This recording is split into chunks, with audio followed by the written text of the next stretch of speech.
Inspiration from heaven. Apart from offering us the best method to practice for the truth and wisdom, the Supreme Master Ching Hai herself is greatly talented in the arts and the art of living. The following brief film introduces you to some of her fashion designs of SM clothing and jewelry. The main purpose of these collections is to awaken the perfect nature inside every one of us and to give us inspiration on how to harmonize the material aspects of our lives with spiritual practice for perfect balance. SM Celestial Fashion Shows.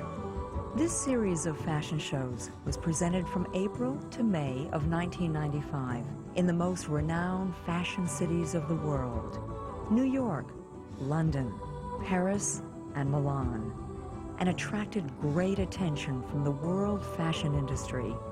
It was the first time one could see on Earth the many heavenly graceful styles flowing on the stage like rainbows, one after another.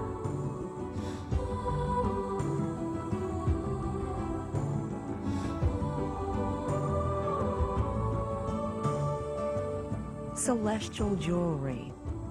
Only the finest quality gold and the best gemstones and diamonds are used. World-renowned royal artisans were commissioned to craft these works of art. Each set has its own significant name, given by the Supreme Master Ching Hai, whose intent is that these ingenious works could embellish the inner beauty of the one who wears them.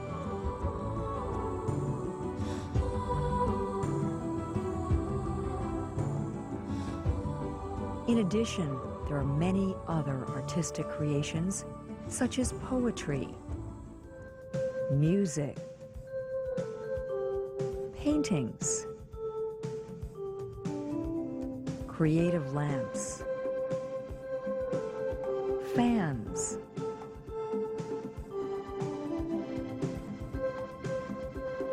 glazed sculptures, etc.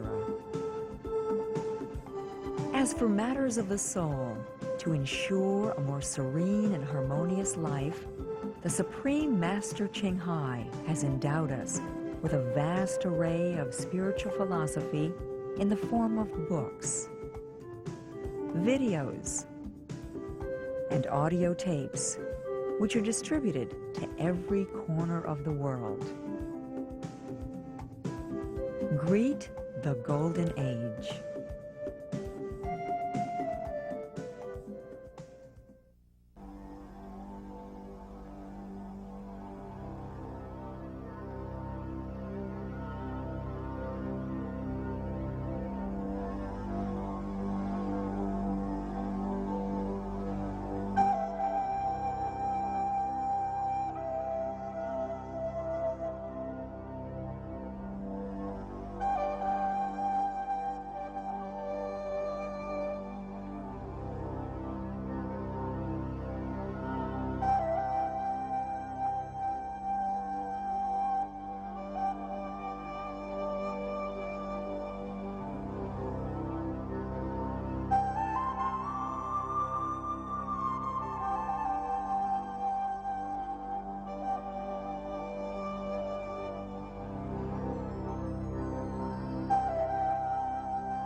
Like to be free from all the obligation.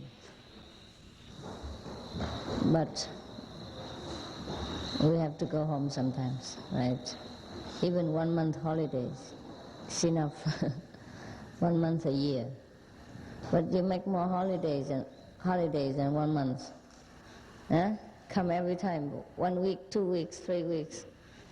Yeah, so it's not necessary to make an extension for your holidays anymore. we have to go back to our obligation. Our life, our time here is very short. We have to make best use of it. Don't ask people to serve us. We have to ask, how can we serve people? Yes, all the time, and you never go wrong. What do we need that people have to serve us? We don't need anything. Huh? We have enough clothes, enough food, and that's all. And the rest of the time we have to develop ourselves spiritually. And then we have to use our spare times to serve the world, both inside and outside. Inside we use our wisdom, our good vibration, our virtues to bless the people and the environment. Outside we use our time, our physical fitness, our cleverness, our talents to help wherever and whenever we can. If we do this wholeheartedly, we always feel fulfilled, satisfied, and we will never ask for anything. And we feel always enough. If we keep demanding people to serve us, we will be always in misery, always disappointed, always have trouble.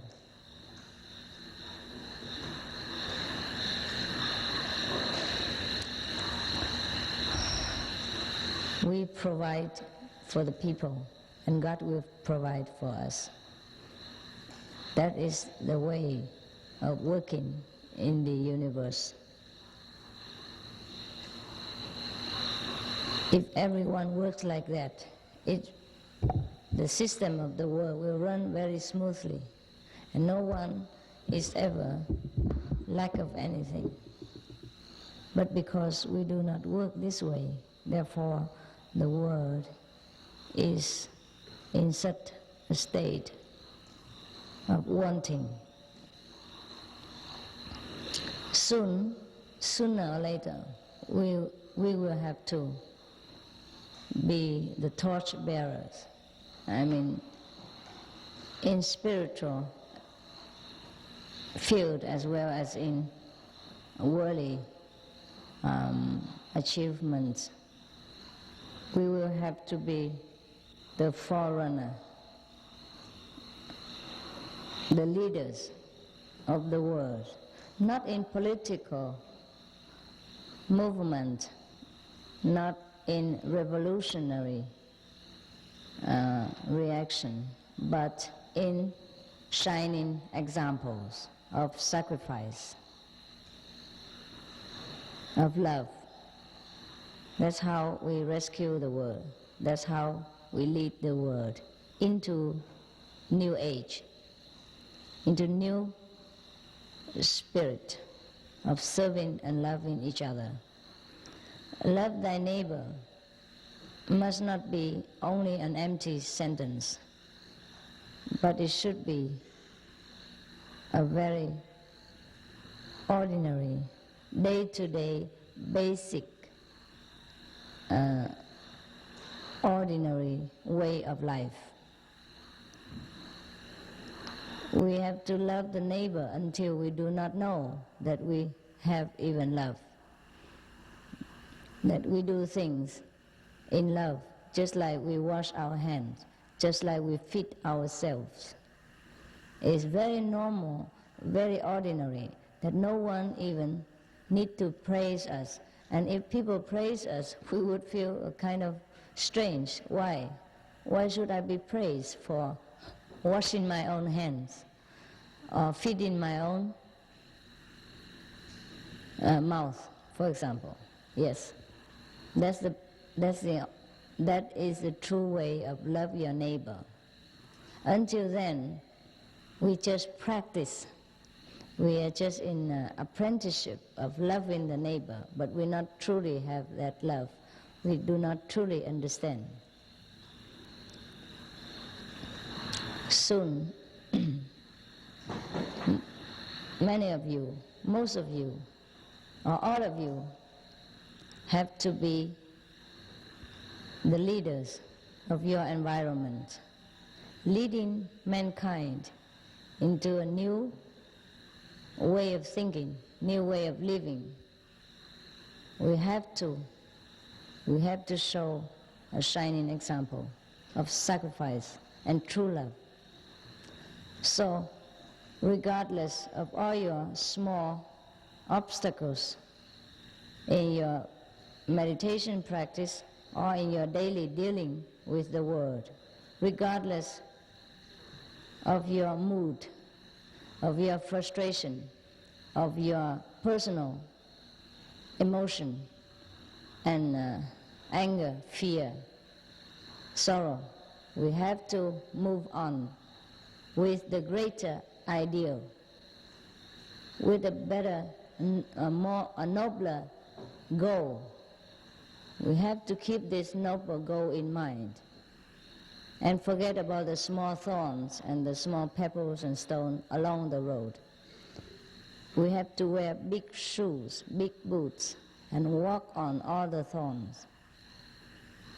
These big boots of protection is our determination to be noble, to serve in face of difficulties and frustration, in face of test of courage and faith. We must be greater than we imagine we could be. We must be better than what we expect our neighbor to be. We must sacrifice more than we can demand from our neighbors or our close people, our associates. Only in this way we can show others how to be noble, how to sacrifice, how to love. We have to sacrifice in such a natural way, in such a repeated circle, until we do it without knowing that we sacrifice, until we sacrifice without thinking that we sacrifice, until the word sacrifice doesn't mean anything to us at all, because we do things in such a natural, automatic way.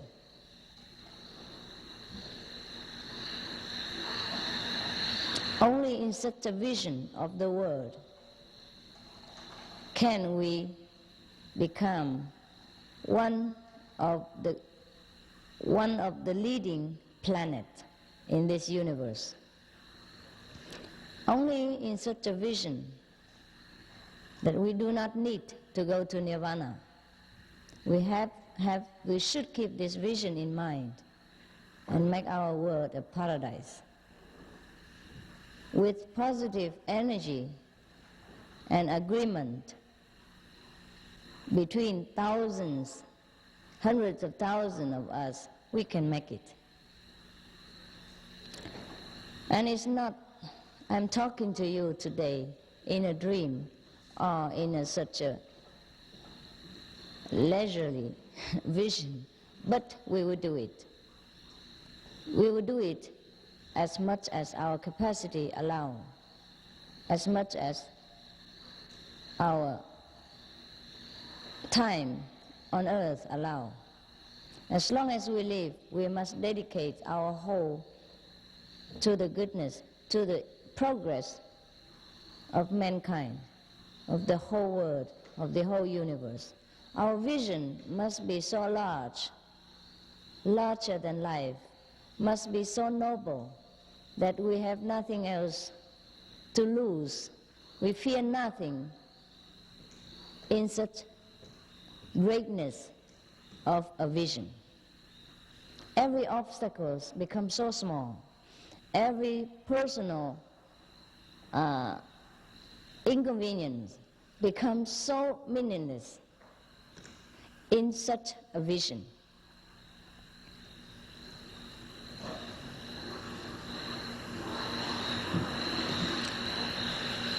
I do not feel that we are talking like a dream or just making a vision, but I feel that it will come true someday. It might have already begun to take root, but it will have to branch forth into all directions and make new buds, new flowers, new branches. It has to grow larger, greater, faster, and envelop the whole world with the spirit of love and service, unconditional service. What else do we need from this world except a few pairs of clothes and enough food to sustain our physical need? Why do we need to worry about wealth, property, position, power, and recognition of the world? If we know we cannot take more than 2-3 meals a day, if we know we need only a few pairs of clothes to warm our body,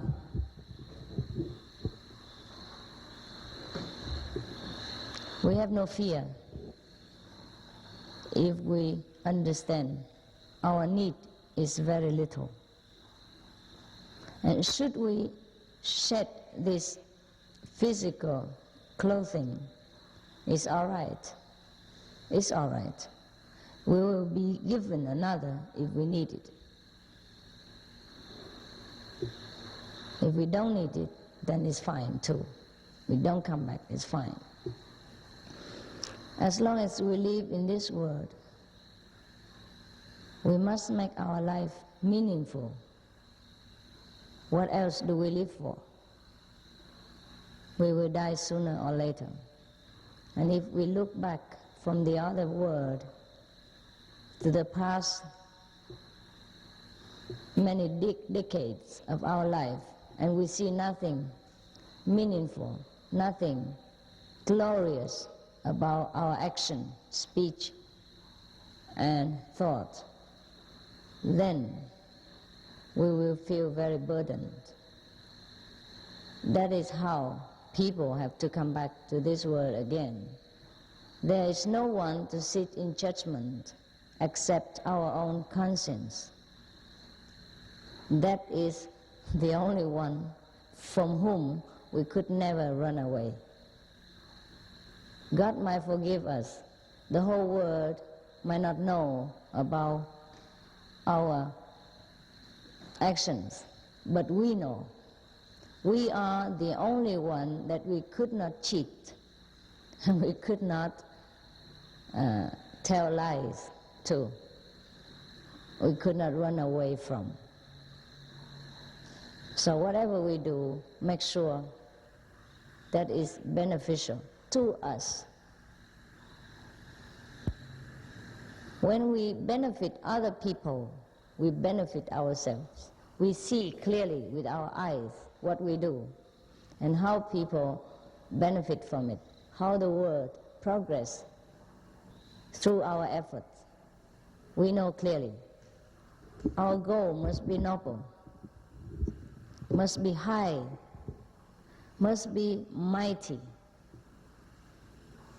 Otherwise, what is the use of living the life kind of animal, feeding ourselves, working, raising children? Nothing more. No higher ideal, no lofty motive. Understand?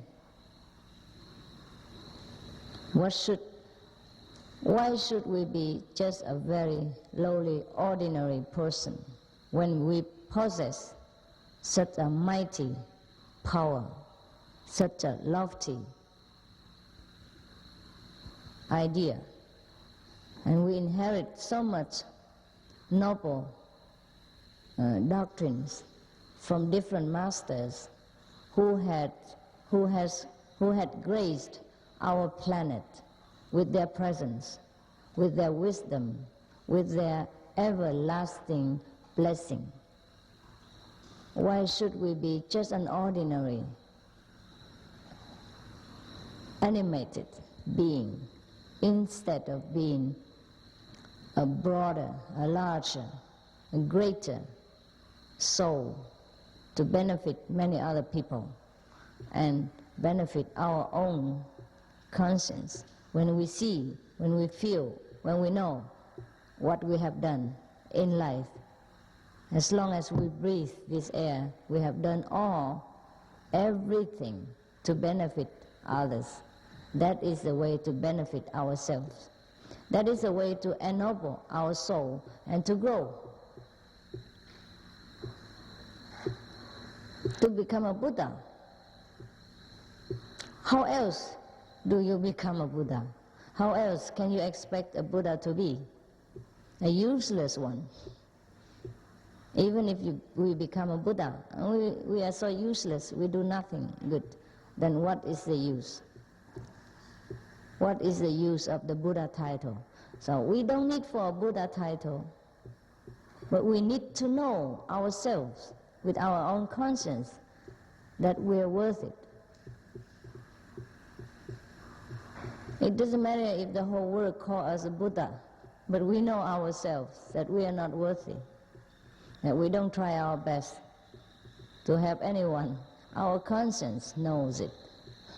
And that's the only way. That's the only thing that we cannot hide, we cannot run away from.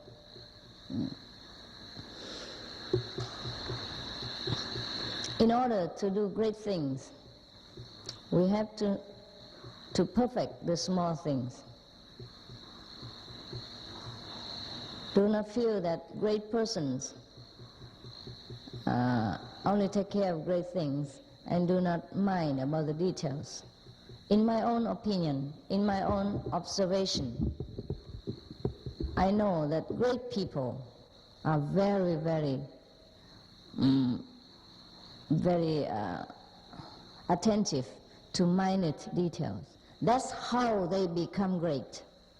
I'm sorry if anyone else had a different illusion, another illusion, but it is not that way. I have met so-called many great people, truly great people, not those who thirst for name and fame and who snatch power by tricks and by political craftiness. I don't mean these people. They are not great. They will be great in hell, but not in truth, not in reality. So I have met many so-called great people, truly great people, and I have seen how they take care of minute details with great attentiveness, but with such a natural spontaneity that is kind of their second nature. And I think that's how they become great, because they do not neglect anything. They know everything without having to pay much attention.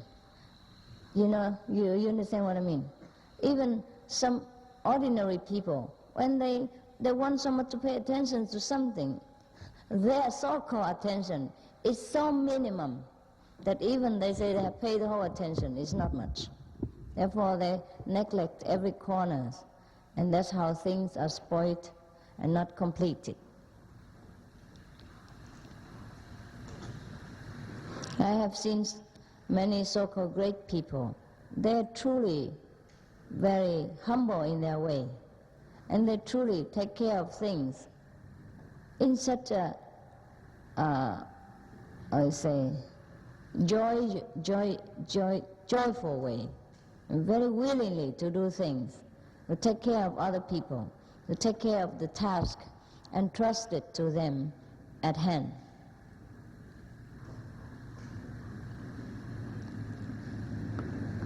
So in the name of enlightenment, we should not broadcast this kind of thinking that I am the great person, I don't take care of details, I don't care for petty details. This is wrong thinking, very, very wrong.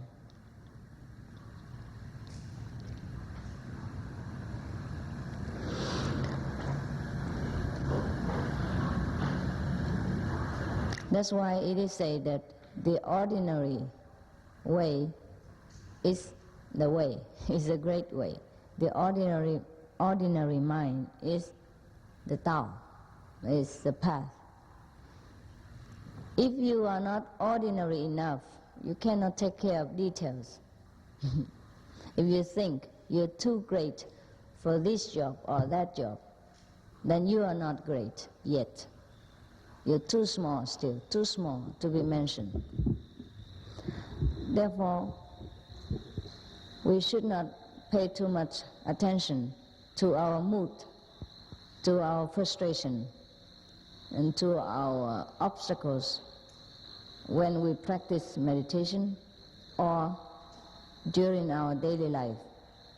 We have to overcome them or ignore them.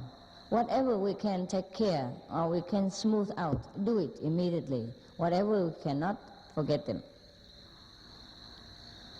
It doesn't mean we ignore our faults and our shortcomings. No, we have to know and change them as much as we can.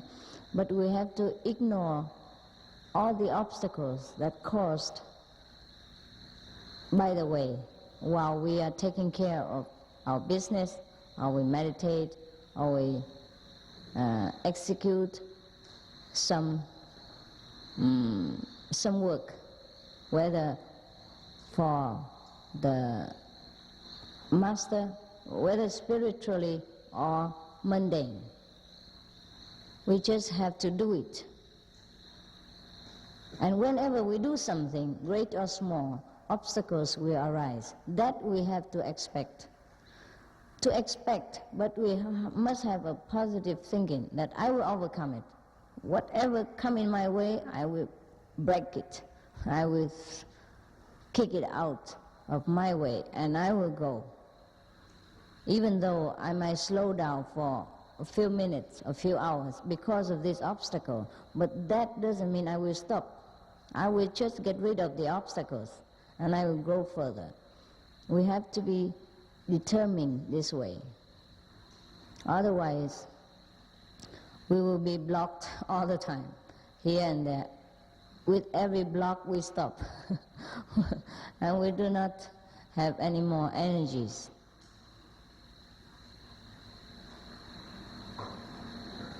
Before we have the highway, many people have to clear the road, move the mountains, move the rocks, pave the way. And it took many months, many days, or years sometimes, and much labor, much sacrifice, much patience, endurance, and determination. If an engineer who built the road saw a big rock in front of him, which he should cut through in order to make the road, and he said, oh no, the rock should not be there. I am making the road, why the rock should be there? The lousy rock. And he kept sitting there and cursing the rock all the time, or he give up, he go home and sleep. Is that a proper way? No. Similarly, when we walk on the path of the great intelligence, of the great wisdom, we will have obstacles that we cannot avoid. And when we do anything to help people, we have obstacles that we cannot be avoided. But we do not feel negative about it. or we do not have to feel over-enthusiastic about it.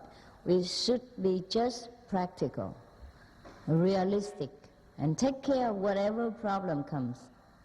Not thinking in such a romantic way that, whatever I do, I will do it smoothly, no problem, we have no problem. Problems we will have.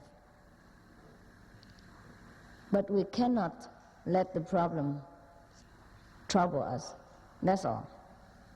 Yeah? Not say we will not have problem, or that I will give up if problem comes.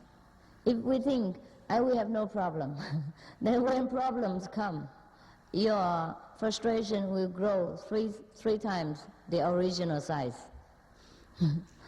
And if you think and if you don't expect problem, you might even give up when problem comes.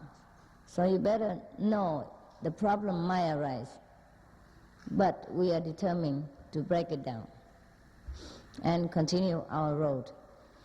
Should problems not arise, it is good. That doesn't mean that we think negatively, but we are prepared. Should problem arise, we still continue. In that case, we have less obstruction, less problem. Understand? And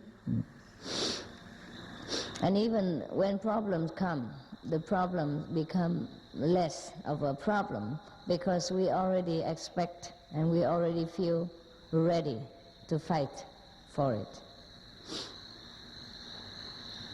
Therefore, do not let any obstacles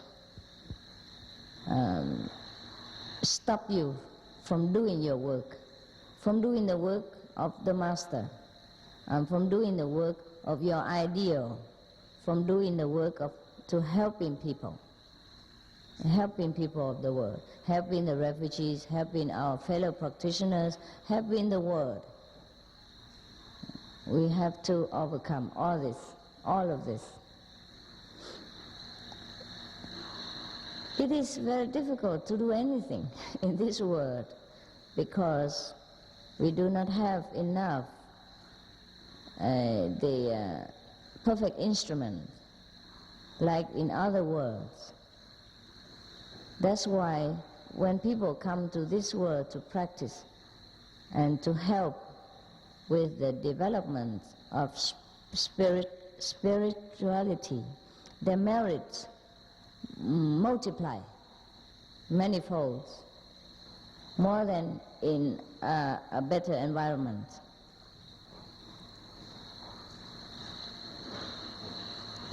Many souls keep coming back to this world again in order to gain enough wisdom, gain enough merit to live in a higher world later. And the more we develop this world, the more heavens there will be. We create a new heaven. It is just like when we go to a very deserted land with no water, no trees, and we begin to dig wells and plant trees and plant vegetables, etc., and make a useless wasteland become a fertile, a green, beautiful place. Then we create a new park, new garden, new living quarter. Otherwise, there has not been there. It did not exist before we came. Understand? For example, this place also has been a wasteland. There's nothing here except grass growing. And no electricity, no big trees, only a few, and like 3 mangoes, and a few of those trees next to the kitchen. These are just about the trees that we have, mostly useless trees. And after we came, there was no water here. That's the reason why the place is cheaper than elsewhere in Taiwan. No water, big wind, big rain. Everything is in excess and extreme. And then we had to dig water. We make wells. The first attempt failed. The second failed. The third, we succeeded. Similar to everything else. When we start to do something, we might not have success immediately, but we should not give up. Yeah. If we dig the first well, I say, okay, no water, we move. Or maybe we have patience up to the second well, and then no more water, still no water. Wow, what shall we do? We move. Move where? Yeah? We can move to other land, but more expensive. And then it takes a lot of more time again to locate the land, whether we like it or not, and so on and so on and so on. When we came here, the chicken farm was there. And if I say, no, chicken farm, I don't like chicken. And then we move again. We keep running around all life long looking for a location. Yeah? If there's no chicken, there might be ducks. No ducks, maybe pigs. And then no water, then if there's water, there may be no trees. And when there's trees, there may be no water, and etc., etc. No end to problems. So we stuck here. We said, okay, we were here, and it's introduced to us naturally, we take it. Whatever condition, we try to improve. So we put up the wall, we stop some of the smell and the dust, and we plant a lot of trees after we dig the wells. The third time, we dig a good well. And we use for thousands of people, you know that. Thousands of people use at once, and week long, or many days. It's okay. From a no water place, feed thousands of people with food and drink. And from lousy, all kind of shrubs, thorny bushes grow all over places. We make it become a living quarter, a living paradise, a small paradise. Or at least for the initiates, they feel this place is their paradise. Well, I feel the same. If we go outside sometimes and we compare it with other places, even park, more beautiful environment, this is very beautiful place. It has not been like this before. But we make it into a beautiful place. And that's how we better the world. Similarly, we will do it in a greater scale, a larger scale. As we move along spiritually, we move along in helping the world and to beautify the environment and helping with the poor and the needy. We have to help the whole world, not only one nation. And that is our vision of the future. And we must do it in our capacity. So all of you have to be ready. Whenever I call, you must come. And be prepared, spiritually as well as physically. Endure everything that everyone else cannot endure. Do anything that everyone else do not want to do. Work in any field which bring benefit to mankind. Go through insult and praise alike. Feel like feather. Everything's like feather, touching you and fall away. No weight, no trace, no marks on the body. That is the way of the great men. That is the way of the great woman. And we must be these great people.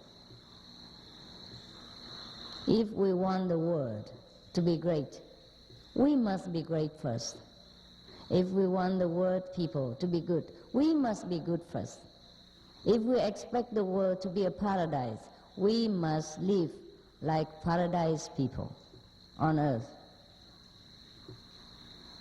There is no one else to rely on except yourself. You have to have faith in yourself, have to train yourself, have to be strict to ourselves. Should anyone else want to join us, of course, then we also take the responsibility to train them, be strict with them as much as we are strict with ourselves. Otherwise, we should not. We be strict with ourselves, and that is enough. That is already very hard work to do, because it is not easy to be strict with ourselves. It is okay to relax now and again, to give yourself a break, but we must know where we are going and what we want to achieve. An extraordinary, strong, sufficient, self-reliant character. That's what we want to achieve. And moreover, and above all, we have to be spiritually clear and enlightened. That's how we can help the world and help ourselves to develop by all sides, spiritually, physically, and in our skills. We have to do everything. We can try everything. Have confidence, and we can do it. For example, just yesterday or a few days ago, we started to pave the stones on the wall to make it look more graceful. At first, nobody believed that anybody can do it. But I did it. I said, yes, I can. I believe I can. And so I never learned it, but I do it. I did it exactly as good, if not better, than the professionals. And then all the Vietnamese, all the monks saw me do it, and they also do it. And everybody did it. Everyone who joined can do it. They never learned before. Just because I give them this inspiration, they have confidence. There's nothing we cannot do, provided we have the correct tools. Understand?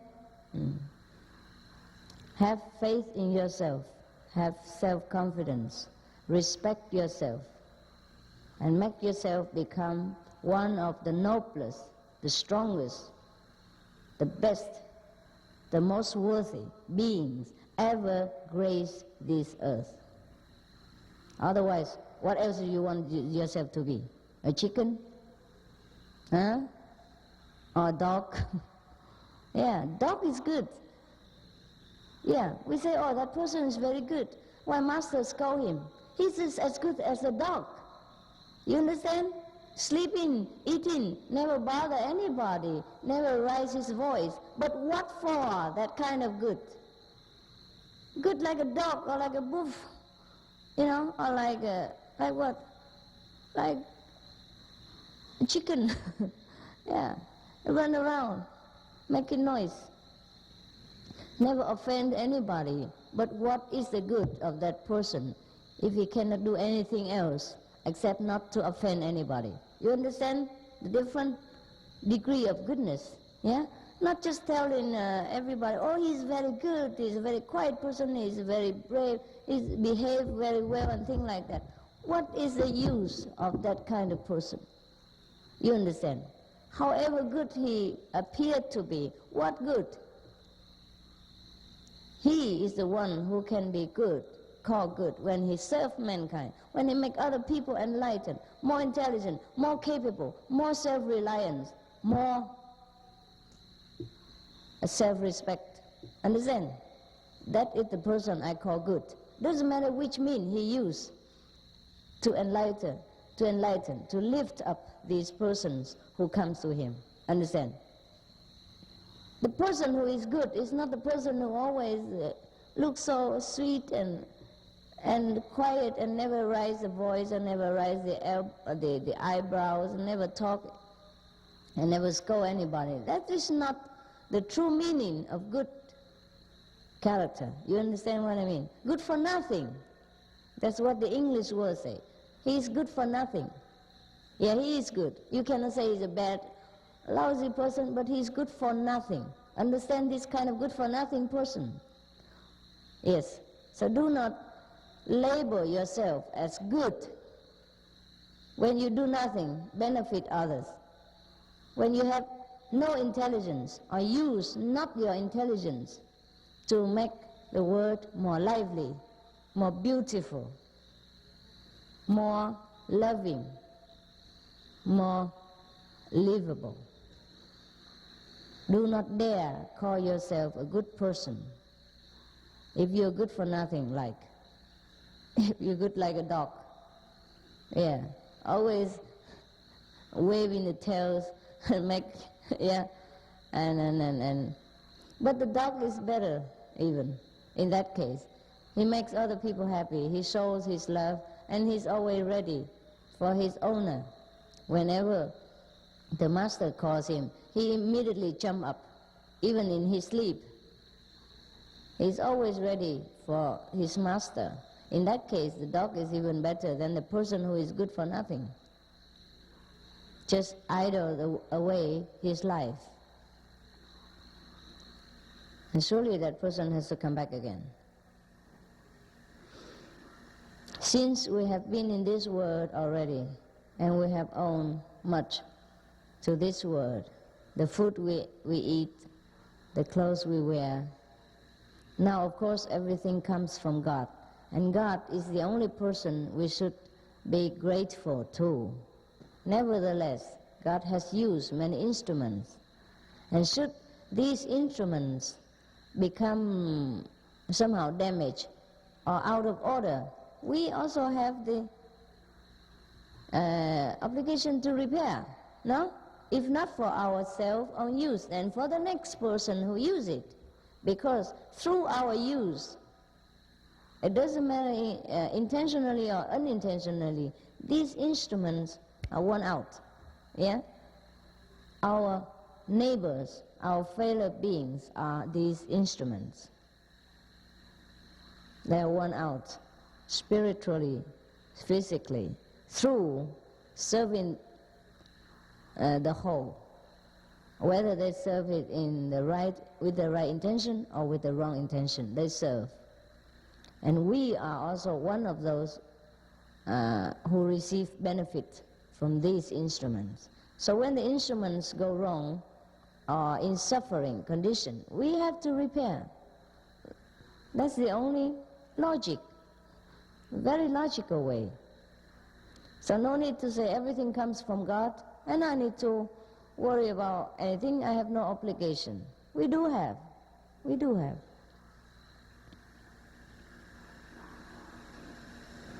So when we help other people, like the poor or the refugees, we actually repay. We actually just do our duty. There's nothing to talk about, or no excuse not to do it. When the world is in trouble and we can help, that is just like we repair the useful tools in order to use again in the future or for the next person to use.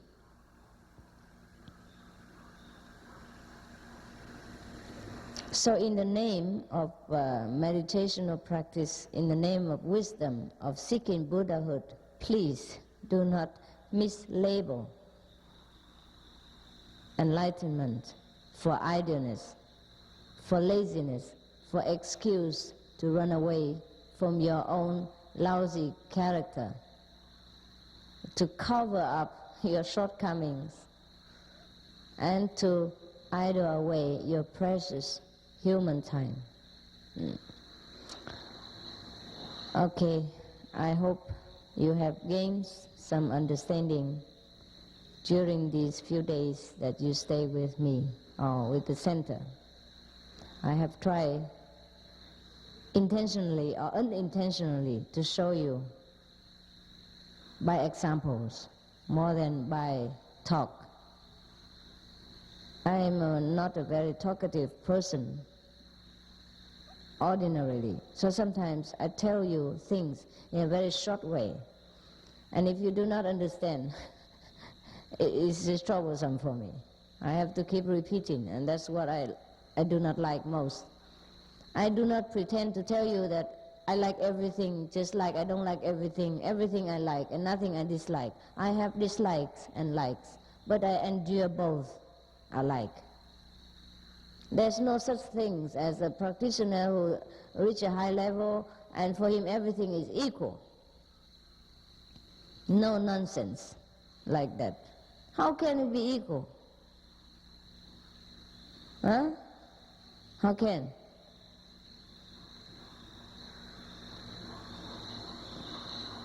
If everything is equal, then you no need to even practice. Practice or non-practice is the same. Enlightenment and ignorance the same. Man and woman the same. Yeah? Eat vegetable or eat grass the same. Huh? Being a human or being a cow the same. Yeah, then you go out and plow the field. Understand? Yes. It's not true that everything is the same, but we endure everything. We tolerate everything with the same patience. That's all. So anyhow, that's why when I tell you something, try to understand quickly. And don't force me to repeat again and again or raise my voice. I do not like it. But sometimes some of you pretend not to hear it in order to have me repeat again without feeling pity for my health condition. Because I have to speak a lot to every different people every day, not only you. You are not the only one in the universe. And some of you never consider this fact. Just think I have all the time in the world for you alone. And you can talk nonsense and you can idle the time and you waste all my energy. And expect me to become a stone Buddha, not to raise my voice even. Yes, understand this illogical stupidity or not? I hope you do. If you do not, I really am very amazed at your ideas as a stupidity, yeah? Your cleverness, your cleverness, yes. Anyhow, it's not a complaint, just to state a fact for you so you can consider again and think about it next time when you want to talk nonsense, long-winded sentence, or pretend not to understand what I've told you. Before you help the world, please help me.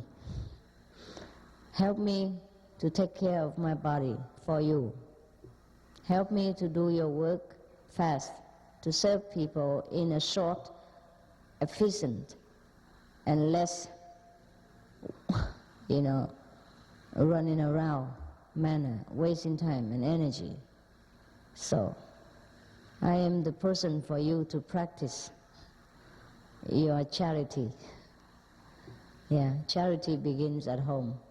Yeah, if you call me your best friend, your master, and you protect me first, help me first, and do not put a lot of nonsense demand on my small physical frame. And this is for all of you, not only for the people here.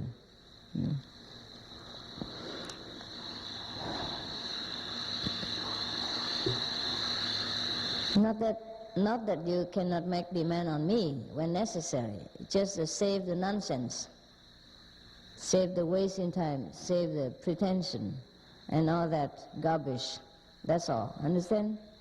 Do things in a short, precise, efficient, necessary-wise manner. Don't make all nonsense, and I cannot tell it in English. Let's see. Just trying to,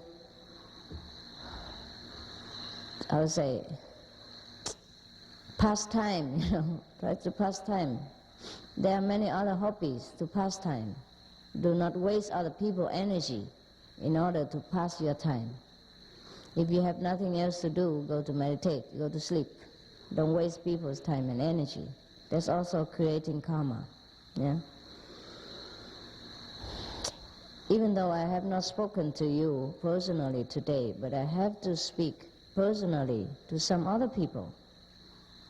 They take turn, you understand? Some business I have to do, some things I have to talk personally with some persons, different persons, at different times, all the time.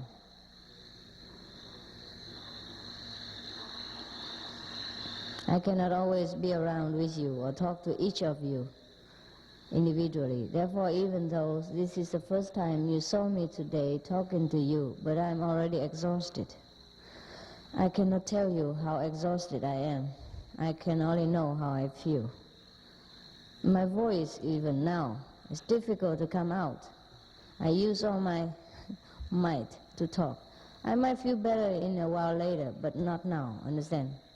I feel kind of pressure on the chest, and the voice comes out in such a very effortful manner.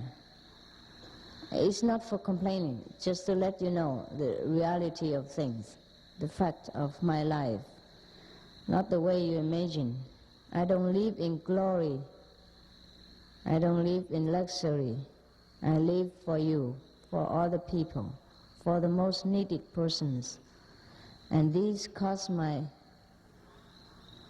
energies and time and strength, even though being not very close to me, you might not be able to realize this. I don't say to you that you pity me or that you take it as a complaint, but so that you understand when I'm not around so much or when I excuse myself for some reason. Understand? Just right now, I don't even want to talk. I feel I could not even talk, but you do not feel it. Only me, I feel the pressure. But most of the time, I do not show. So, even then, when you yourself have pressure or have problems, please remember, I also have my share with you, and do not have much illusion about being a master, because I always laugh with you and have fun with you whenever I can. So do not have such an illusion about a life of a glorious mastership. It's not true at all. A master is truly a slave to every being. That is what a true master means. Nothing else.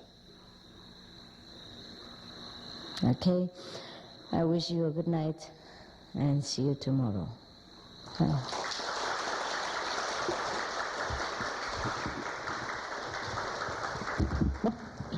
Because I still have more work to do. Not that because of my voice, but I still have more work to do.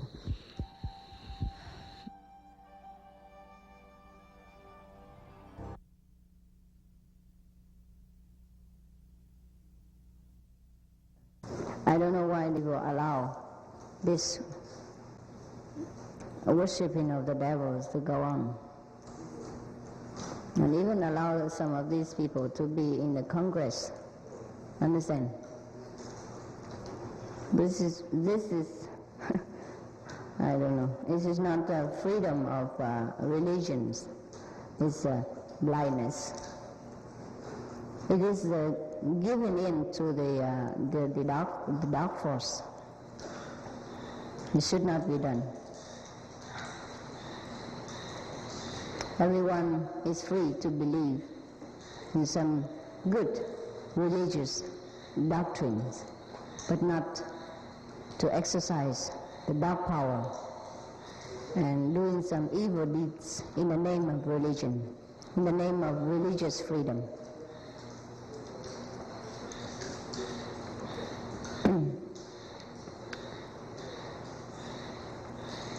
I heard that they do all kind of bad things in that kind of church, even sacrificing babies, do all kind of unimaginable things.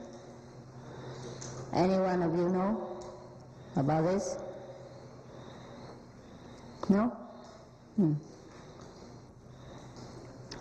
It's also good that you don't know. Make sure you don't go near. It's terrible. They even print books about this. There's so many things, bad things. And these kind of books are even allowed to sell in the bookstore.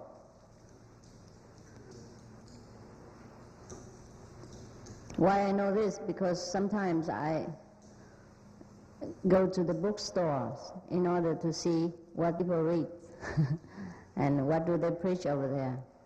If any chance I see any good book or not. And most of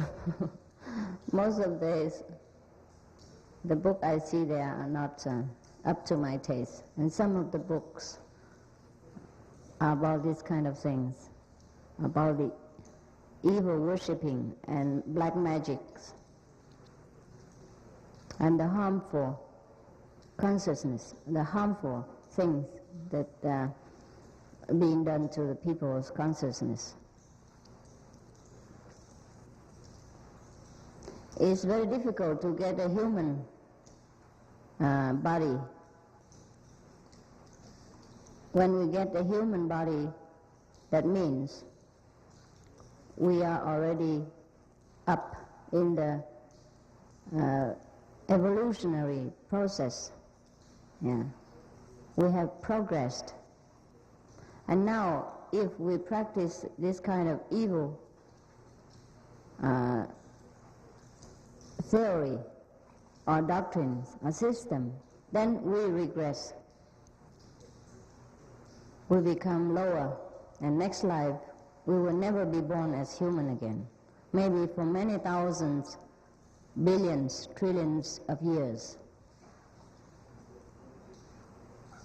Because we have believed in the backward process.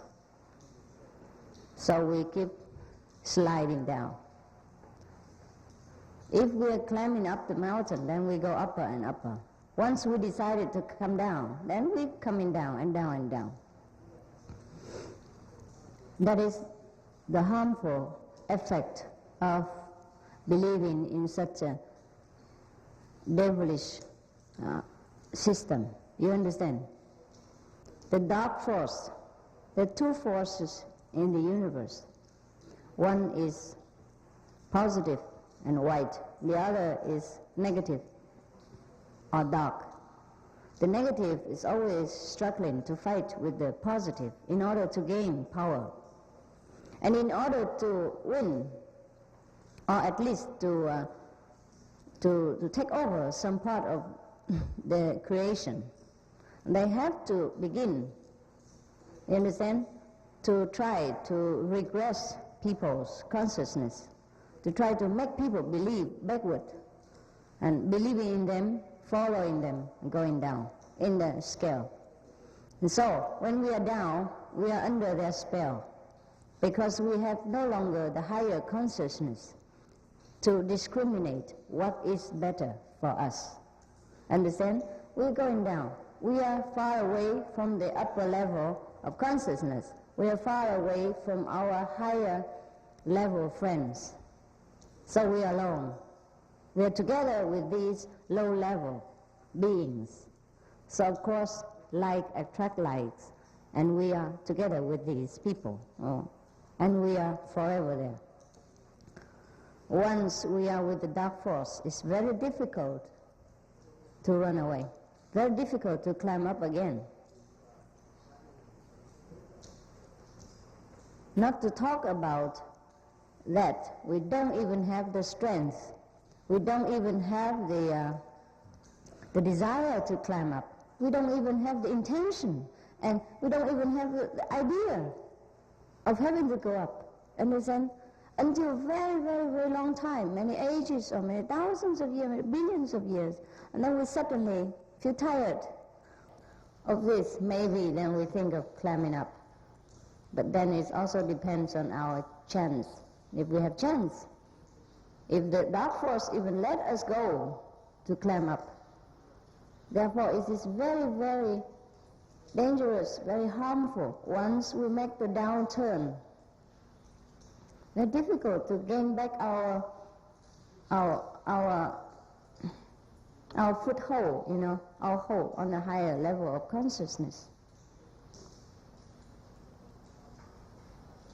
Because they also believe in backward evolution. They do not believe that men have soul, that we have reincarnation, that everything we do have a retribution, have a, a reaction. Yes. So they do any kind of things and do not believe in retribution.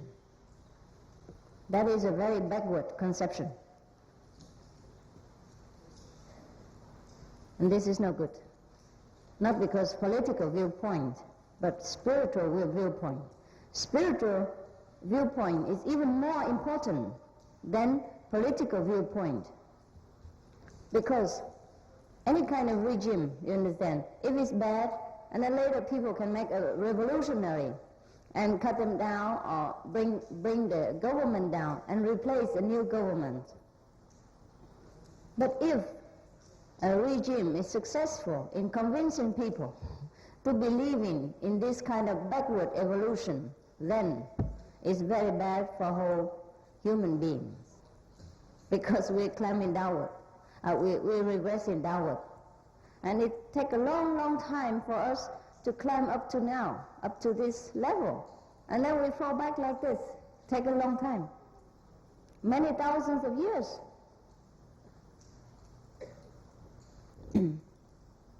If we look back at the history, we know when even a few thousands of years ago, yes, people were still having no clothes on, and living in caves and eating raw flesh. Yeah, they don't know what fire is and where to cook, a hygienic, nothing. They don't know much. Yeah, only some few thousand years ago, things are so much, very much in a barbarous state. And it's difficult that we have climbed up to this so-called civilized order. And now that we have to jump back again into this kind of chaos, there's no respect for each other, you understand? No respect for parents, no respect for brothers and sisters, no nothing, no order. Everybody can kill anybody because of different ideas. Sons can kill brothers, a father and daughter can kill mother, anything. No order, no moral, no respect.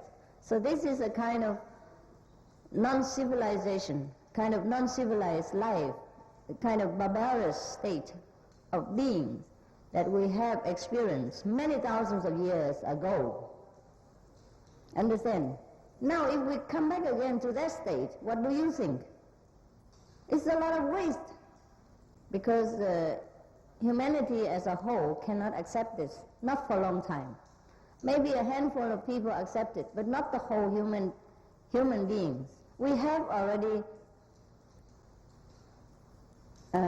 progressed very far in the ladder of evolution. We will not be willing to regress again. I'm sorry, my English is not very fluent today. I speak in Chinese too much. But I think you understand what I mean, huh?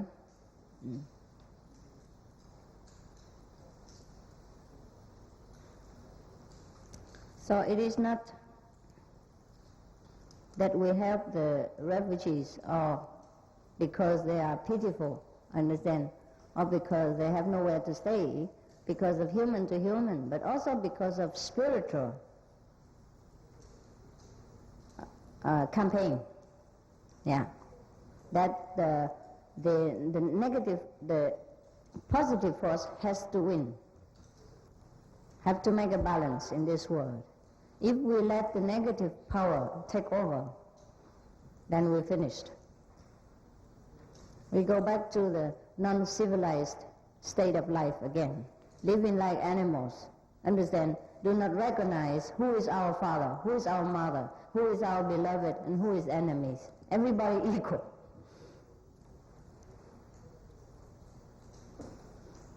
So you understand now, huh? But why do I talk about this? Yeah, because people worship the devils.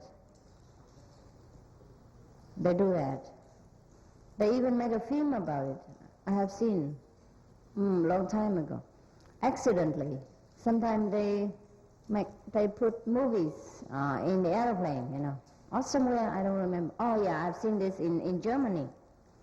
In Germany, I knew some of the film producers and film makers and film traders and things like that. And sometimes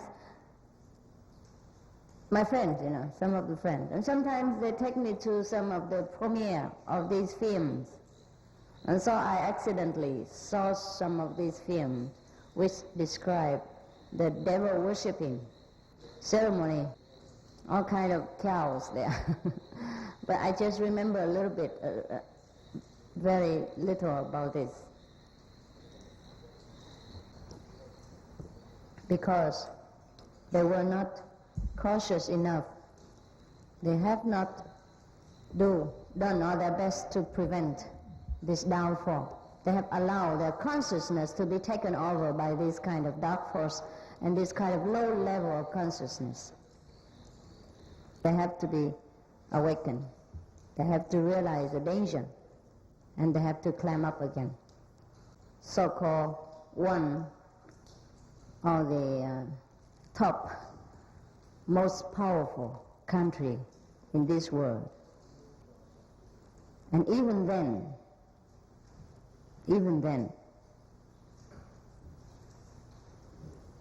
if they worship the devil, or if they allow even some of their population to worship the devil, if they allow this to legally exist, you understand, that means their consciousness is too low.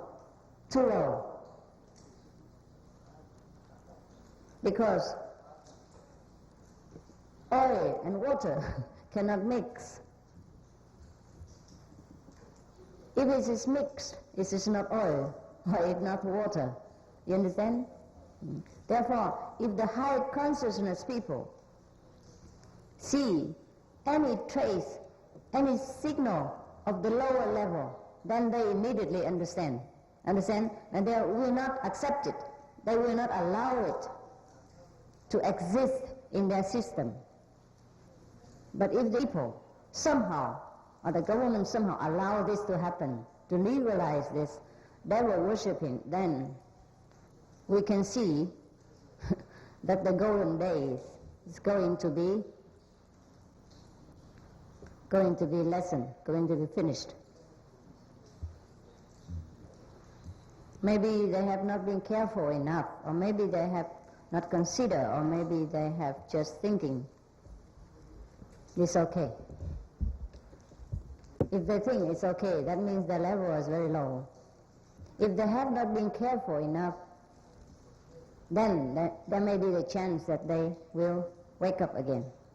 They realize it again. But if they agree with this, then they are practically nearly the same. So such kind of country, such kind of consciousness will not prosper, because the kingdom of God is not for these.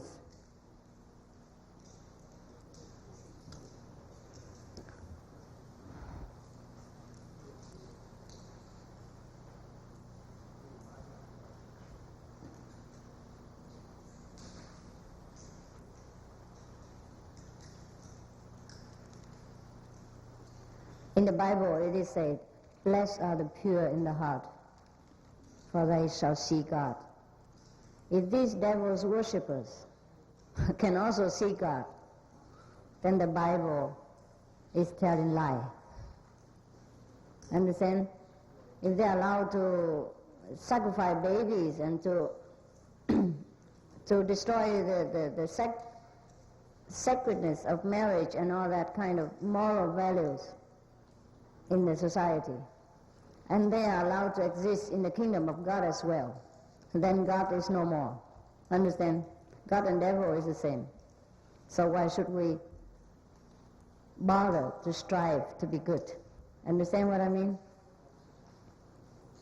So this is not logical. Any country, whether small or big,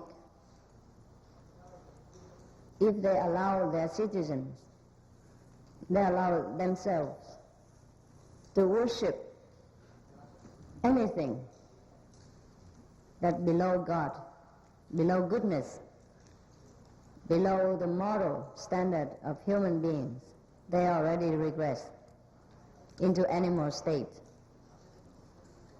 So of course, this kind of society cannot last very long. Animals do not know order. Understand? They do not know much about orders. So you see in the jungle, they fight with each other, they eat each other to survive.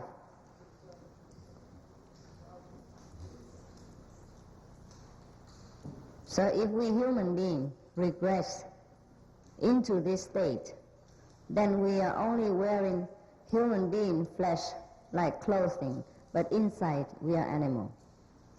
Therefore we must take care that our consciousness will not go below, at least not below human standard. Understand? They have to wake up and welcome the higher level of teaching and try their best to eliminate the devil worshipping or the influence. Mostly, for many cases, they try to eliminate the good one. Yeah, they make so much trouble. And they do not check their own backyard.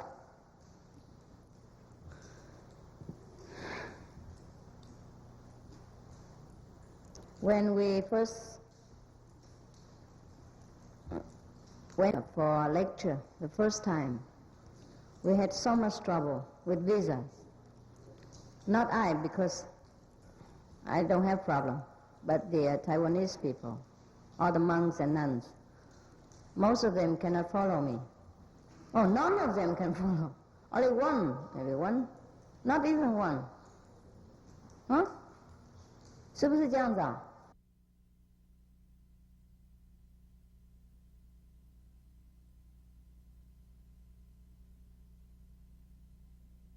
Only one person, one nun, and she could not even wear monk's clothes. So I have nobody with me at that time. They make so much trouble for us, the good group.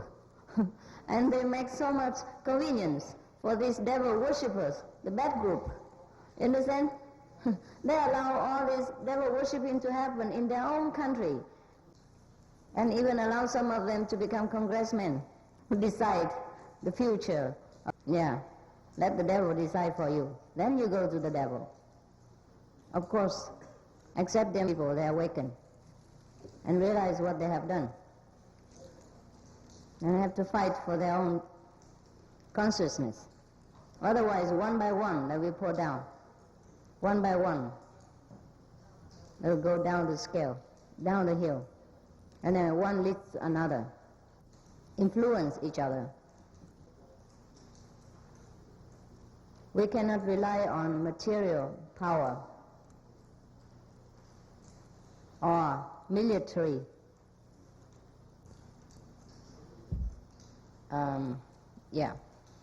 because these are nothing.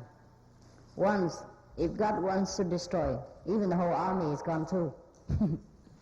The whole banking system, the whole property, everything will be destroyed.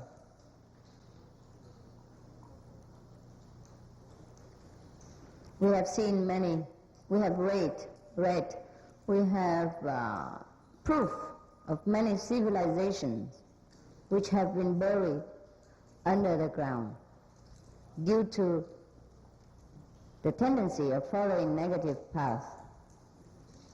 The history has proved all this. And now, even we have many discovery of these ancient cities, which were somehow much more glorious than our civilization even. They have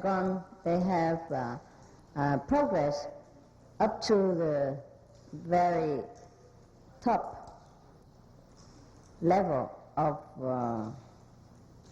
civilization, also to the very top level of electronic and mechanic development. But even then they forsook God, forsook the right principle of life. So they also gone down. These discoveries should be the great lessons for our generations, many other generations to come. But sometimes we human don't learn so fast, but we forget very fast. So we bring upon ourselves great disasters. And the more disaster we have, the more we think there is no God. And we blame God for everything.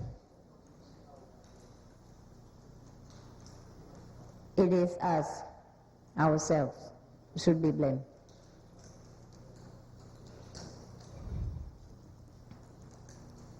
I hope that what you have heard from me will be also spread out into the world, into all people, to all the corners of the world, to awaken our brothers and sisters in order to save our world.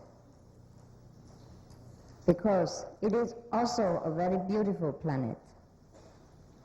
It could have been more beautiful. It could be more beautiful, and it will be more beautiful if all the people, or most of the people in this world, is awakened to the higher level of consciousness, believing in the kingdom of God within themselves, believing that they have the almighty power within themselves, believing that if we are positive,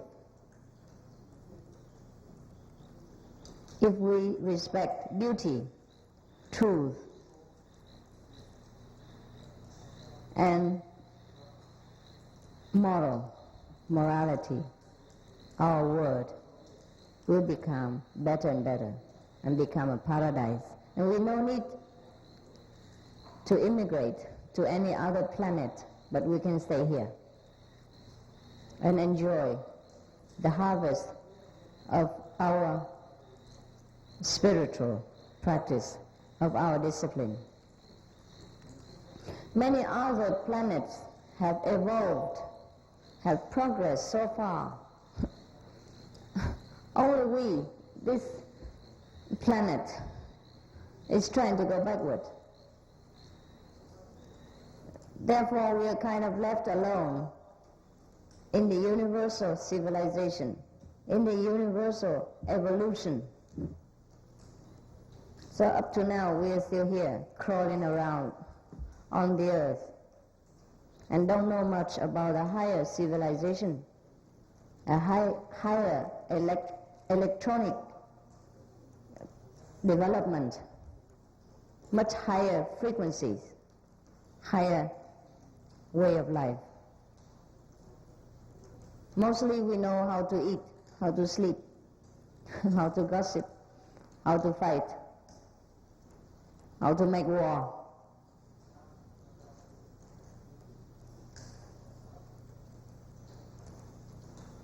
We have not even a real contact with other planets in this universe because our technology is too much far below, too much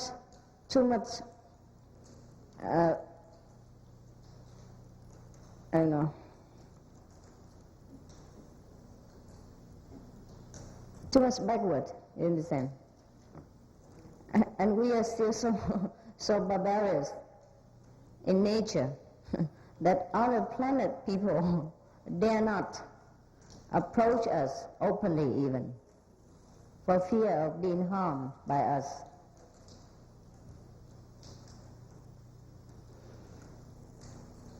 Even if they want to help us, they have done so in a secret way, a very, very secret, very, very cautious way.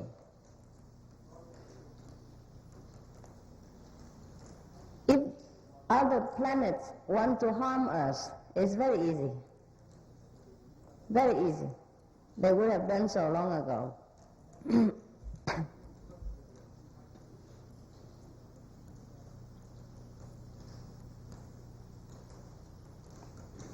But they did not want. They are much more higher developed in all mechanic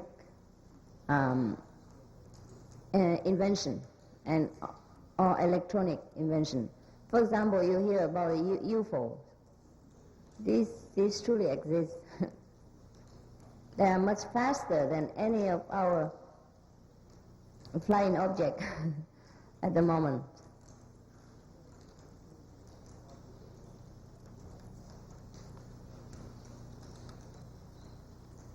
There are many more things that we don't have.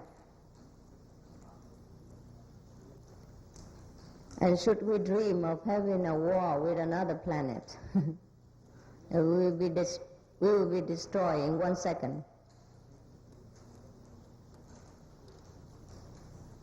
But such is our people's nature that we might even cause war by being careless or being so barbarous to strangers of other lands or other planets.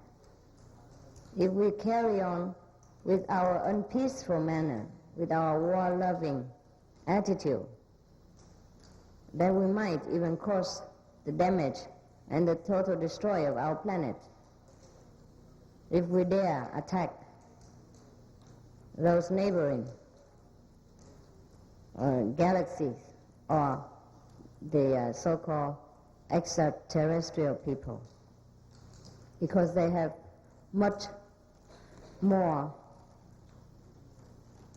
advanced technologies than we ever can dream of up to this moment. They probably come with good intention, but because we are so war-loving and so fierce, it might cause war and destroy ourselves.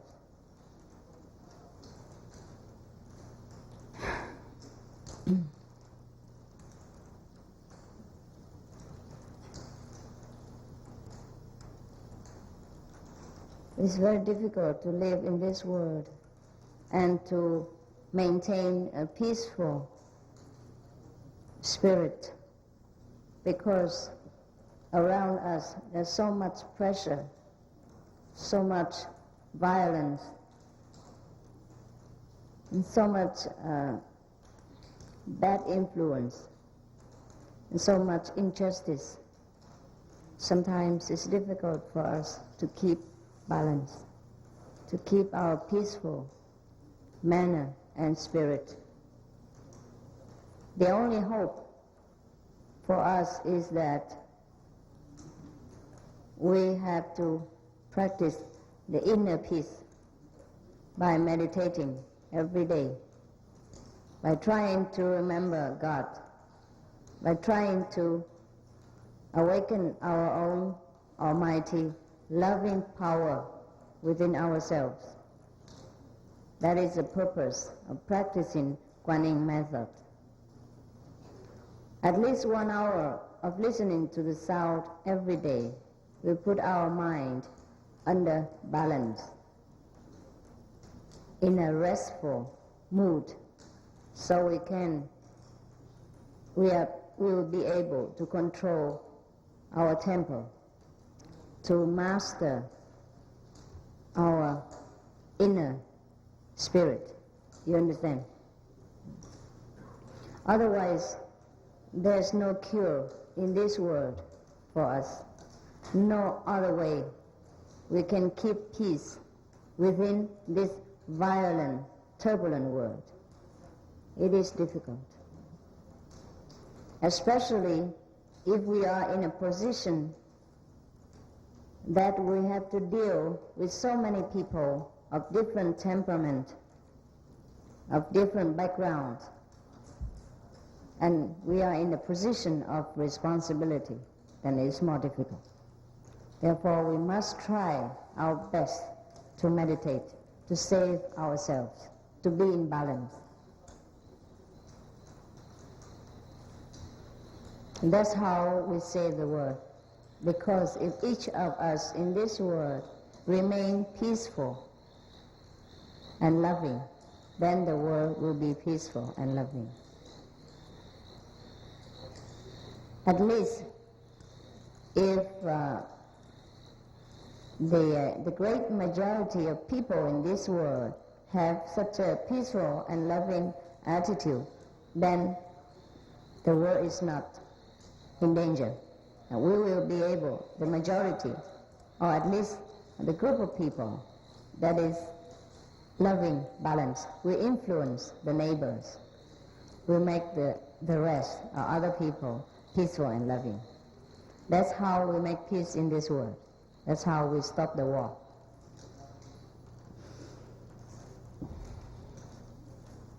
Otherwise, I have seen many congregations talking about peace.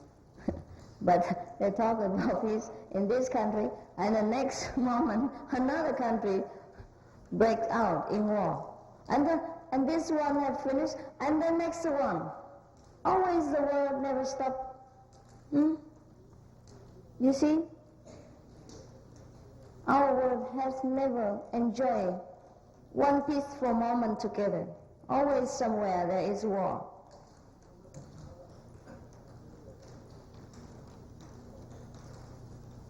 Because the whole mankind have not all together in unity to realize that the only way to survive in this world is to love each other and to have peace, understand, within themselves. Just somebody realizes it and the other one doesn't realize it. When three neighbors live together, maybe only half of them realize this, that they have to love each other, and the other 2.5 try to make war. Or try to take advantage of the other half, half of the neighbor, understand? And make more war out of his peaceful nature. So that even that half neighbor, already so rare, so rare to have peace, have to also stand up and make war also. Otherwise he cannot survive.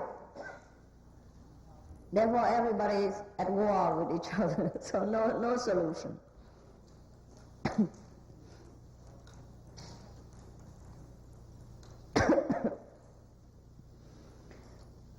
The way I see it is that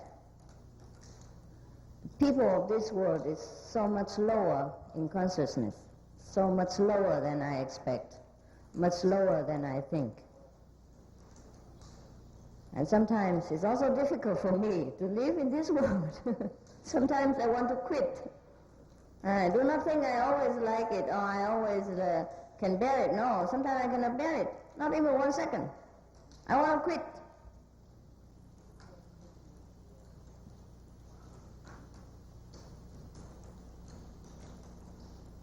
But if I quit, then who else come? So nobody else wants to come. I keep talking to them, say, you come replace me, okay? They say, no.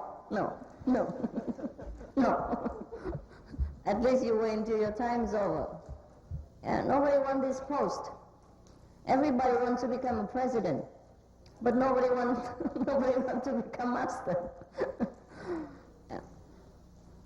Yeah, I mean, somebody wants to become master, but those who are not qualified, we cannot talk about that.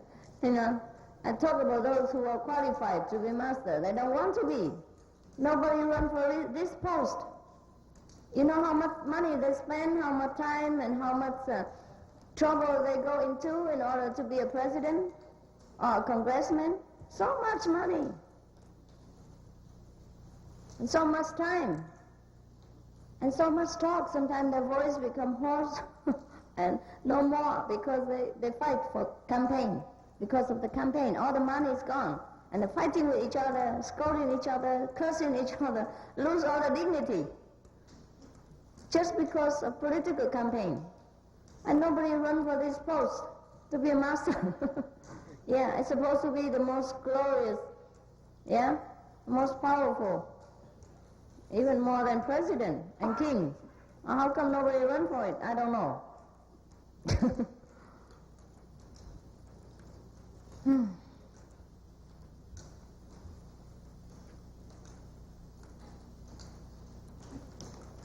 Because many people are scared. Many high level people are scared of this world. They are aware, very much aware, the danger of this world. Very difficult to keep yourself pure and clean. Very difficult to keep your position if you mix with the people of this world. You might even be dragged down into that level and stay here forever. Understand? Forever. Be just an ordinary being.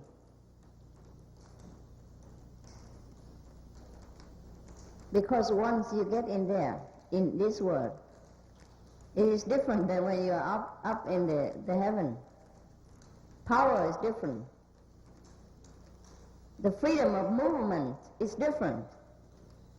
Anything can go wrong. Understand? So they might even fall. For example, you are a very good, strong person. You can run very fast on the surface of the earth. But once you become a diver, you put on all this equipment, the oxygen mask, and the diver suits, and you dive deep into the sea. Now, you are under the water and in the deep, the seabed.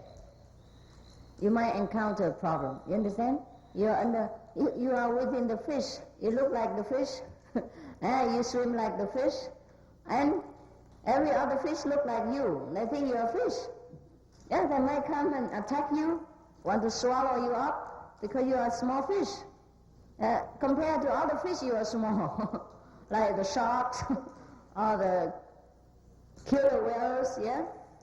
Is that right, killer whales? Yeah? And you look small. They might want to swallow you, including your oxygen mask and oxygen bottle and everything. Yeah, he might not be able to digest it, but he does not know. He thinks you are just a strange fish. You might want to try what kind of fish for dinner, yes. Now you are far away from the central control, control central, center, And then you might get the message through, but you might not if the fish attack you and cut off the connection. So even though you were very strong on the surface of the earth, you were helpless under the water because you are truly not fish. And if you cut off the oxygen mask or it's damaged, you're done, finished. You'll probably stay there forever. You might turn into a fish, inside a fish, and become a fish. The outside shape is a fish, inside different. Understand or not? Yeah. Therefore, even a master who came into this world have to protect himself. Understand? Many different ways. Many different ways. Not ordinary way. Always have to keep contact within, understand, with the kingdom of God, with the central intelligence. Otherwise, he'll be in trouble. You see how Shakyamuni Buddha has been an ignorant person for 20-some years. or 30 years before he is awakened again. And due to some good chance that he met a good master, that he's awakened himself, otherwise he might just not. Can you imagine if he produced a few more babies, and then his father died, and then he became a king, and he might be even worse off. He might not even awaken himself. You understand? Or Jesus Christ. He's supposed to be the Son of God, the one and only even. And what did he done? What did he do in the youth? Nothing much. The same like everybody. Even being a carpenter, earning money in such a laborious way, you know? Nothing special. And if he has not been awakened due to enlightenment, due to some good master, due to the grace of God, then where has he gone to? We don't know. So you see, Judas and Peter, they're supposed to be great enlightened saints, following the great master, and they fell even though temporarily, understand? But what I mean is the danger of this world. At least they know they failed and they turn back again. But many people don't know, so what happens? Very dangerous. Very dangerous sphere, this world.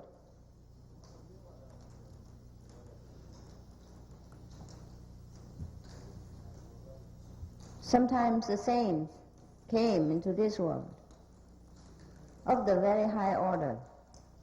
Saints come to this world, and they have to be, they're trapped in this world for many thousands of years before they get liberation again and go back home. You may have been saints in the past lives. You might have come here with a good intention to help this world, but then you get stuck here. Understand? And then maybe of the saintly quality that you have acquired in previous lives, so you are crying inside. You probably remember something in very deep of your subconscious. You remember that you have been something different from ordinary person here. You cannot bear the suffering anymore. Therefore you call for help. So some master must come down and help you. Understand? So if you practice very well and you are sincere, you'll be able to know that. You know this. And you feel it. You know that you're somehow not from this world. You're not ordinary person. You came for some purpose. Now you have slipped down. Now you try to go back home. This happened.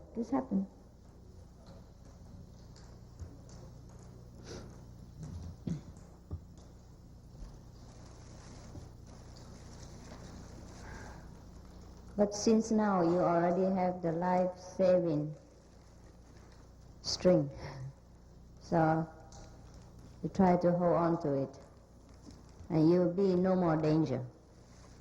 And by the way, try to save your neighbors, as many as you can, and bring them along with you. They might also have been like you. They might also be saints who've been trapped in this world. So try to give the message, bring the message to them. If they were such a persons, they will understand very fast, and they will follow you. If they were not, then leave them alone. And don't grieve and don't feel sorry. They are not of our order. They are not of our circle. Understand? They have a long way to climb the evolutionary process. And we have climbed very far. Understand? Okay. Or when an Indian master came to anywhere, yeah, then the disciples start to wear pigtails or horse tails or whatever tails, or wear Indian clothes, yeah, and start to eating ladus, curry, and burn their tongue. Yeah, what for? What for?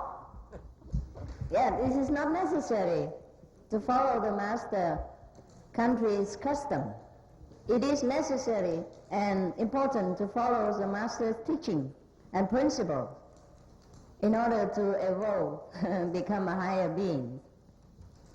Therefore, I am in Taiwan, and I began in Taiwan and become famous from Taiwan for, I don't know, since 7 years or something, at least, since I first started to stay in Taiwan. It was 1983.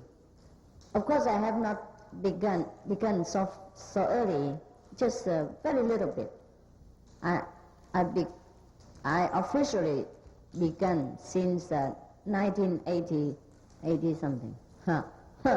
80 something, that's very good. 89 or something like that. It's 89, yeah? Yeah. Very recently, 3-4 years now. Over 3 years, or 4 years now.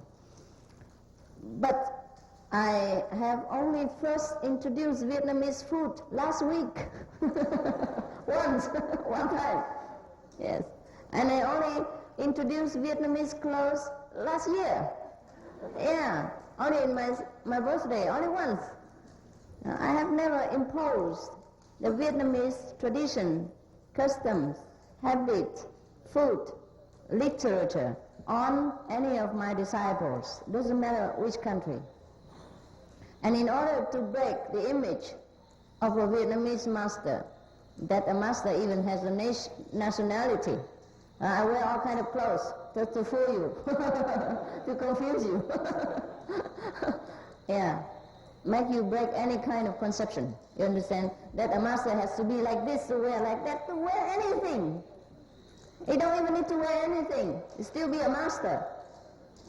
Do you think when I take all my clothes off and lay in my bath, then I'm not a master? Huh? Understand?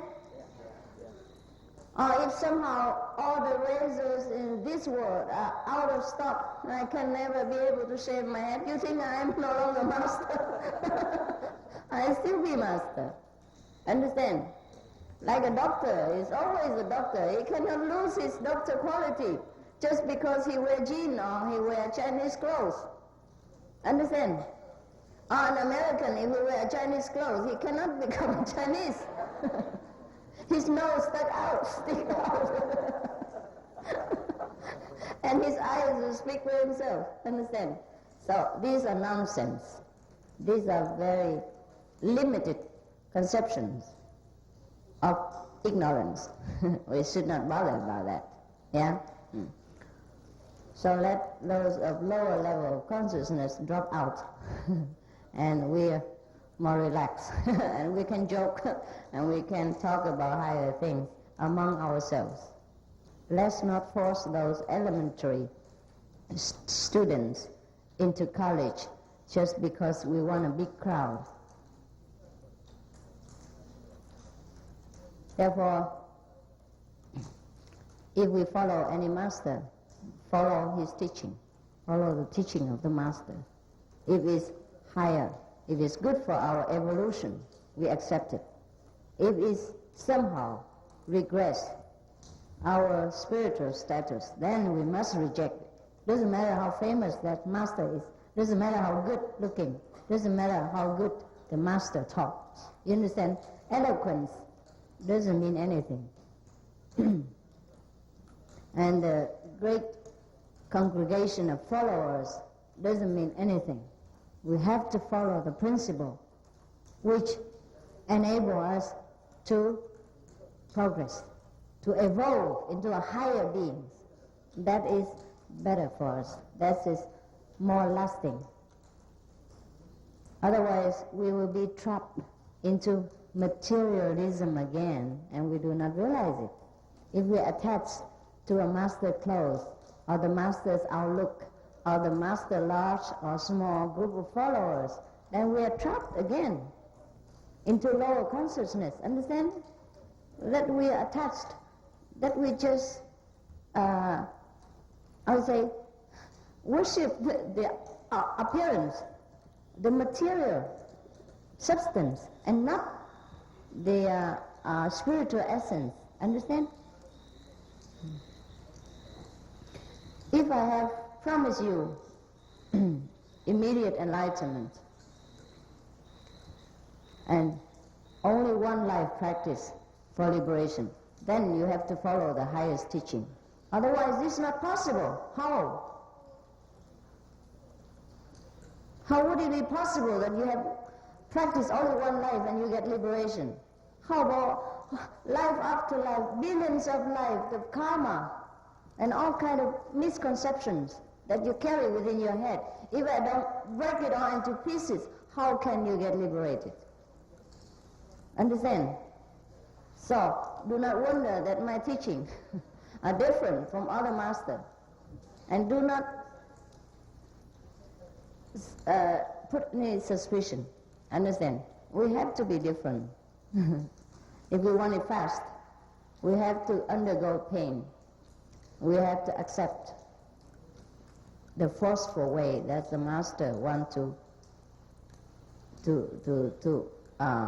lead us into liberation, a total new conception, far away from what we have been used to, from what we have been carrying all the time, life after life, in our subconsciousness. This we have to completely ignore it or break it apart. Otherwise, we follow it again. This life, same like last life, and next life, same like this life. How can we break away from it? Understand? If nothing so shattering, nothing so very shaking, make us tremble, understand, and break apart all of our preconceived ideas, how can we get liberated?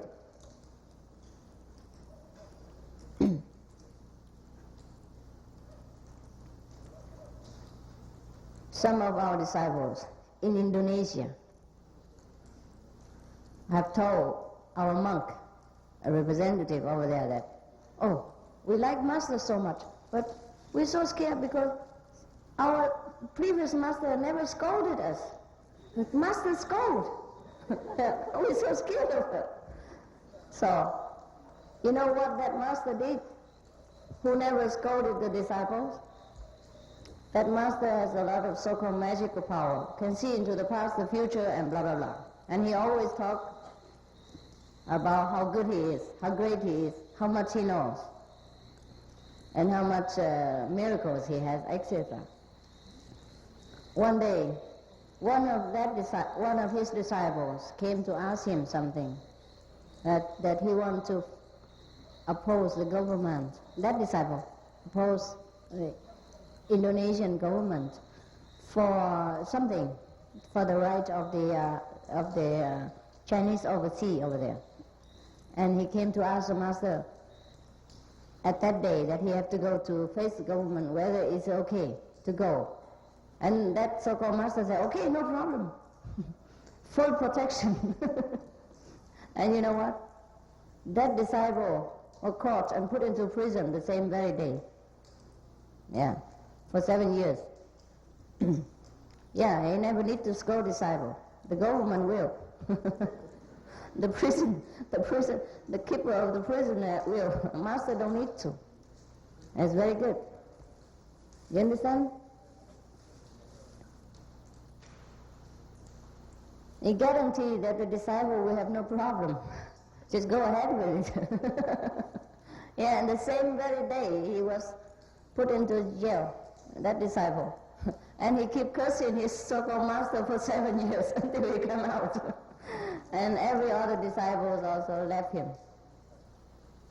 Most of people left him after that. So you choose. You choose which master you want. Nobody can interfere with this. But you must look carefully what you want. Not pampering, not spoil, not praise, but evolution, progress. A betterment of our life. A better value of human beings. Not just to get somewhere to spoil ourselves. Understand? And to listen to nice words and sweet praises every day. What for? We can do that if you want it. You go into, massage house, massage salon, sauna bath, bars, and you pay some drinks, and you hear all kind of sweet things. Nothing else but sweet things. Very, very easy. Or you pay somebody to do it. Or you get a record players and tell people to talk all the sweet things inside, and you turn the button and you listen to that. You are great, you're great, you're the greatest person, you're wonderful, you're okay, you're intelligent, you're nice, you're spiritual, you're enlightened, etc. Now we can buy a robot, and put some information for him to what to say. Yeah, in some of the planets, I have heard, only I don't know if it's true. Some of the planets somewhere over there, one or two planets, they are very advanced in technology and electronic. They produce many robots, machine people, looks exactly like human, like themselves, exactly. So much alike and so efficient that some people, that many of them don't know who is the robot and who is the real, unless they put them in front of a radar, a kind of apparatus to kind of X-ray them. And then they will see the mechanic device or what? Huh? Device? Inside, and then they know that is a robot. If they see lungs and heart, etc., then they know, no, this is people. This is true. Well, I heard, I don't know. Okay. Now, sometimes these kind of robots, they have become so used to with humans' habits and way of life that they become just exactly like human. And the hair just naturally grow, and nails and everything, just like human, just like the beings in that planet, okay? They're also human, human. There are two different categories of beings. One is spiritual, and one is human.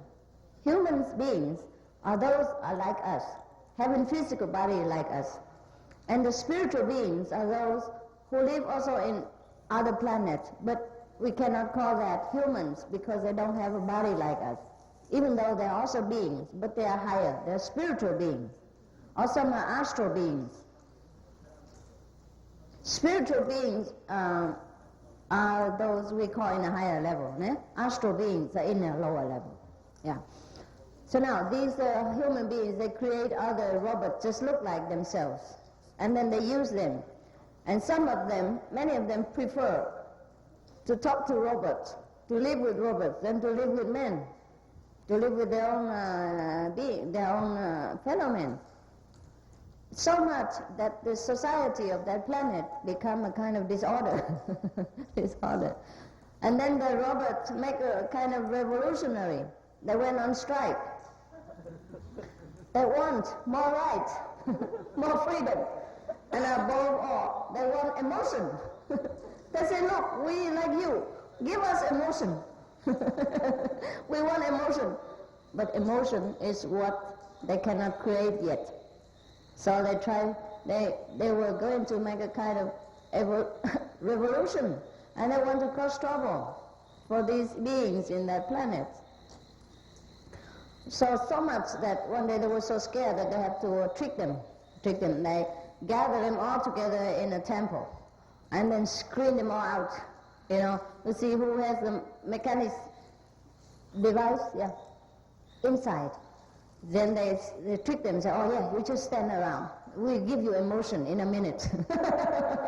And then they will put them apart, screw them all out. Screw them apart.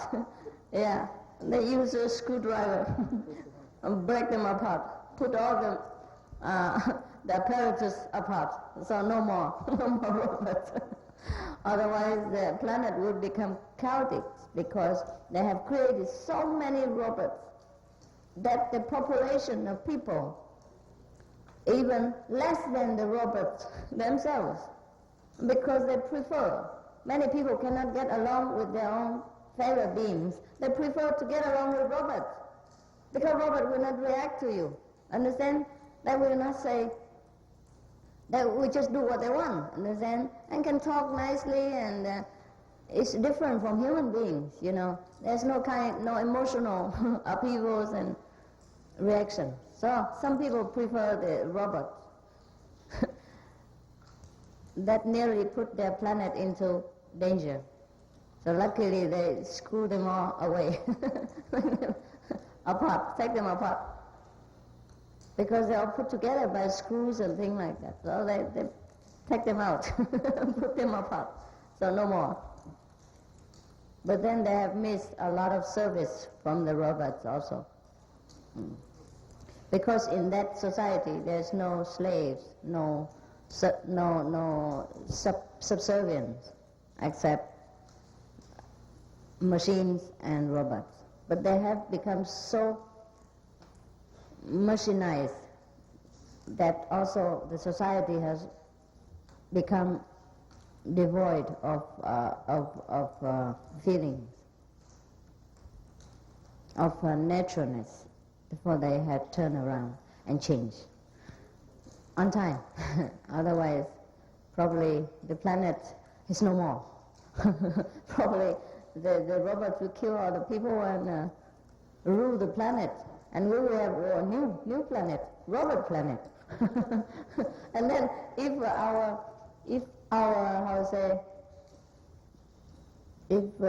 astronauts, yeah, is that right? When succeed in going up to that planet and shake hands with these robots and bring them down here, what do you think?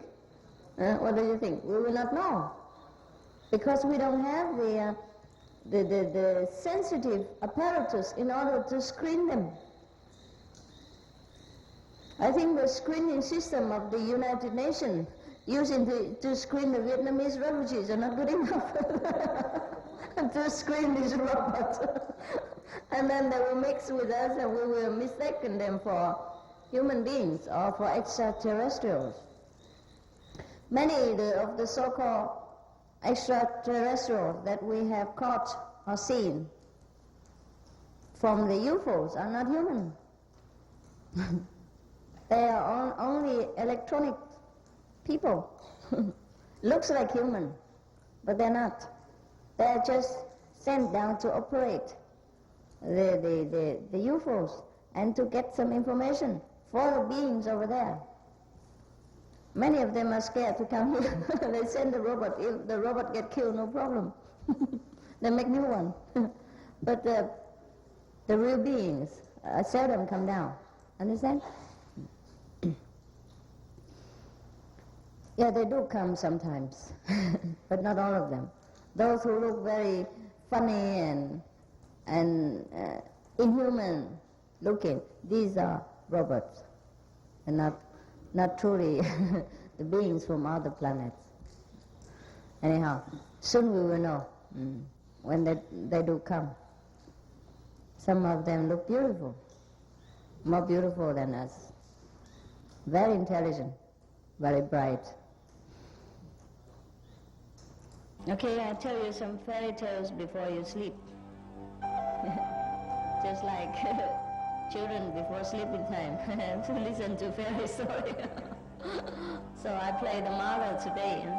So I hope you sleep well and don't make too much noise.